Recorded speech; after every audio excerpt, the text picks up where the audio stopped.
they never did, ever lived, ebbing and flowing, inhibited, limited, till it broke up when it rained down. It rained down like. And I will be showing you a video how to make a folder invisible. But first, make sure you subscribe, comment, and like this video. First, look at your folder. Right click on it. Left click on it. The pop-up menu will appear. Click on properties. Another pop-up menu will appear on the properties tab. Click on customize them. Click on change icon. Then it should anywhere after the shape shifting. Then it just go to top. So any shape. So scroll through.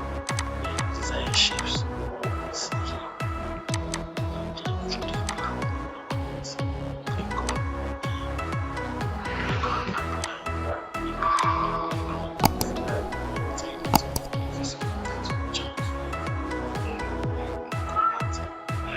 Yeah.